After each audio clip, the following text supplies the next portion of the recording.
Two-card poker, or Texas Hold'em, the game where every hand is a winner and every hand is a loser. But I know for some of you, if you're familiar with the game, some nights it seems like every hand really is the loser. Ugh. Love to see it. I want to die, my guy. And that really seemed to be the case for me this week. I couldn't hit a single good hand. And it seems like everybody around me was drowning in straights, flushes, full houses, you name it. They had it, I didn't. So spoiler alert, I might have not done as good as I did last week, but nevertheless, these are the shenanigans that ensued.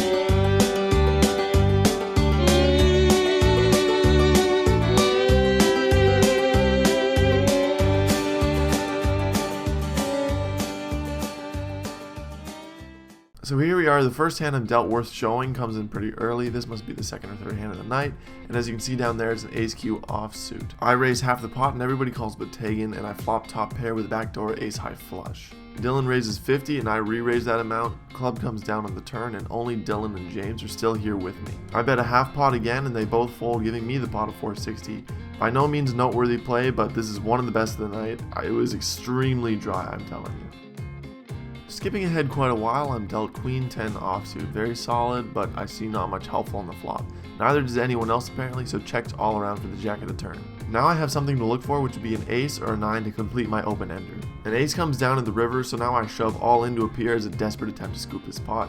Maybe someone will call my bluff along the way. Dave looks like he's thinking about it, but he only had 7 deuce. James considers it briefly, but opts out. And then Jamar snap calls, flipping queen 10 also, and we split this one.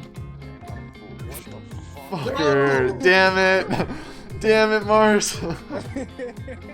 Now let me confess, these two ugly hands are the only pots I win in the entire 3-hour session, and one of them was a split with Mars. It's frankly embarrassing, but a lot of good action still does occur, and this is it. So as you can see in the top right, we're 50 minutes into the game. Nothing good has happened for me yet, and I'm growing frustrated. My stack is slowly corroding away, and I'm sitting at half my buy-in. Finally, I'm dealt a good hand. Cowboys cheer me up. I raise half the pot, but meet everyone at the flop. A nasty 7-7 deuce comes down, and I'm assuming nobody is dumb enough to call half pot pre-flop with some crappy 7 and a connector. I shove, Tags calls instantly, everyone else folds, and he holds it together pretty well. Mike for the win? Yes! Yes! Oh! King. Oh! Damn. Oh, fuck. Just You guys just hit quads. This is definitely the result of my own frustration, but it's hard not to bite on a good hand after you've been served nothing but dog water all night. Salt in the wound is the 4th 7 on the river, and I bust for the first time in a long time actually.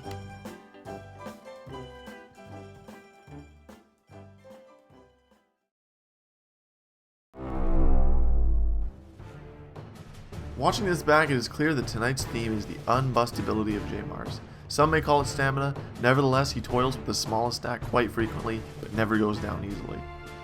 Here he's left with only 250 and shoves all in for James to call. Their heads up and run at once. Mars doubles up with top kicker, and fortunately for me, my straight gets there on the river, but great hand for J Mars anyways. No! My straight got there. Oh. Damn it. A little bit after that, with pocket queens and 388 in the stack, he goes all in with Dylan and they decide to run the full board twice. He hits trips on the first board and 2 pair on the second and doubles up once again, rather miraculously in my opinion. Wow.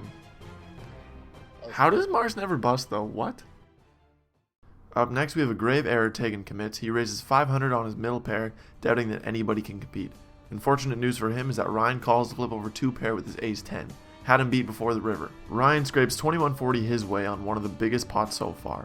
Immediately after this, James and Tegan are heads up with 3 5s on the board. James raises 5 and Tegan makes a quick call. At the river, a 7 drops, James shoves, Tags calls, both of them reveal jacks and split boats for each of them. Ryan shows his hand that he folded earlier, revealing that if he were still in it, he too would have been involved in the split with his jack. Better yet, this marked the end of the first round, and in the intermission, Dave showed that he actually had the missing 5 and folded quads pre-flop. This hand could have been a real bloodbath. What? What the fuck? You had quads? Oh, me. What the fuck? Sorry. Round 2 starts off and I'm in it for $10 once again. And we start off on the same bad foot because I return to the bathroom and I fold a straight immediately.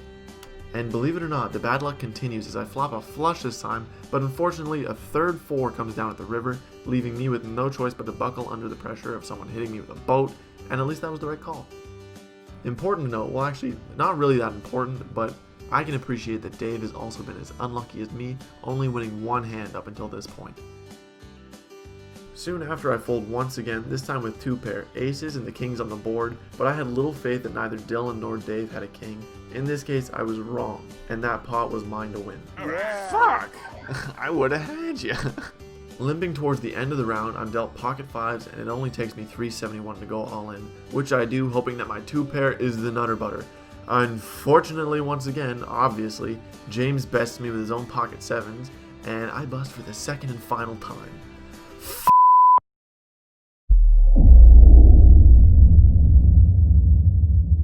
My guy. So I called it quits there because it really wasn't my night. But on the plus side, now I can supply you with spectator footage of a couple extra hands that played out pretty good. For J. Mars, luck was only picking up from there. The next hand he finds himself all in with Dylan at the river, where his full house caps Dylan straight. This doubles him up once again, but naturally it doesn't end there. Next up, Dave, the small stack at 318, shoves all in with a pair of jacks. We can see that nobody can beat him so far, but Dylan and Tegan both think they can win with respective pair of 8s of their own. Nothing interesting develops after the flop, then Dylan raises 900 to take Tegan off his back. Dave wins, collects his 11, and lives to see another hand. Mars finds himself with another pocket pair, 6s this time, and he hits his set on the flop. We see that Ryan is sitting on a flush draw, and Dylan is really showing faith in the straight perhaps. His king hits on the turn, so he charges Mars 240 to keep going. Having him beat, Mars takes his time to make the call, creating the illusion that he's in a tough spot.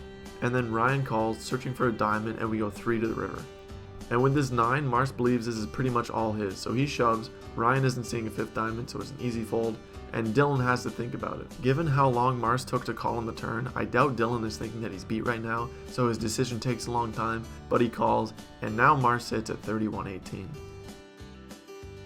We then see Dylan flop 2 pair and Tag flops trips. Not a very good series for Dylan, and he's put in 2 very difficult hands pretty much back to back. Tegan takes his time before raising 480 at the river. Dylan calls with his high pocket pair, but once again he's taken down by 3 of a kind. Damn. Good work, Tags, good work. Off my buy-in back. This hand is one of Dylan's revenge. He finally flops his head of his own, but doesn't have to raise himself because Mars takes him all in with his top pair.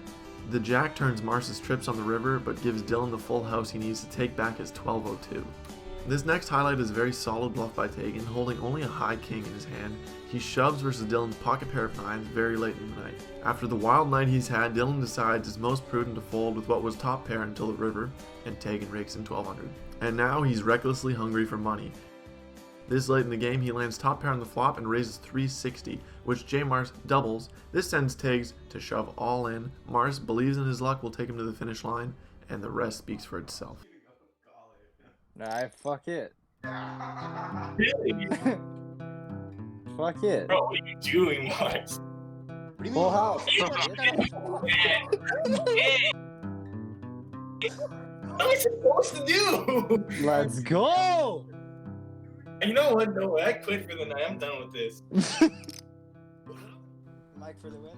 Yes! Yes! Oh! King. Oh! Fuck. Damn. Oh fuck. Just You guys one. just hit quads. Alright, so boys, like, comment, subscribe to see more content. James? And have a good Christmas and a happy summer vacation. I'm Jeremy and I'm French. My name's Tegan. Had to add that in.